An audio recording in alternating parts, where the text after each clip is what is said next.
Réveille-toi, toi qui dors, nous sommes invités de nous réveiller du lit de la religiosité. Jonas a failli mourir à cause de sa désobéissance, il savait très bien que c'était lui la cause de cette grande tempête qui menaçait de faire écrouler le navire, mais il dormait profondément. Or en réalité c'est lui la cause du problème. Pendant qu'il y a une grande tempête qui souffle sur l'univers entier, un grand nombre des chrétiens dorment profondément, insensibles à tout ce qui se passe dans le monde et autour d'eux. Jonas, dépassé par la mission, décide de fuir loin du Créateur, il fuit dans la direction opposée, il se retrouve dans la bouche d'un monstre marin.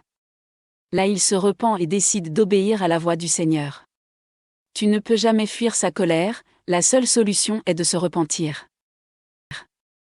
David déclare ceci, ou aller loin de toi, ou fuir loin de ton regard, si je monte au ciel, tu es là, si je me couche au milieu des morts, te voici, si je m'envole sur les ailes du matin, pour aller au-delà des mers, même là, tu me conduis par la main, et tu me tiens solidement. Le mieux est de faire la paix avec Dieu. Malheureusement les chrétiens sont devenus insensibles à la voix du Seigneur, ils oublient que c'est à cause de leur désobéissance que la tempête menace le navire. Nous retenons injustement la vérité captive.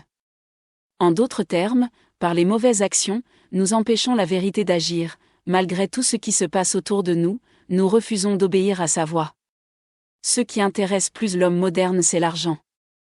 C'est pas mauvais de chercher l'argent, mais nous ne devons en aucun cas oublier de prendre soin de notre état d'âme. Bien-aimés, il est temps de revenir à notre Dieu de tous nos cœurs, avant qu'il soit trop tard. Arrêtons d'être des chrétiens formalistes, cessons de mettre plus l'accent sur la forme que sur le fond, à apparaître, à soigner plus l'extérieur plutôt que être ou demeurer dans sa présence. Que le Seigneur vous bénisse.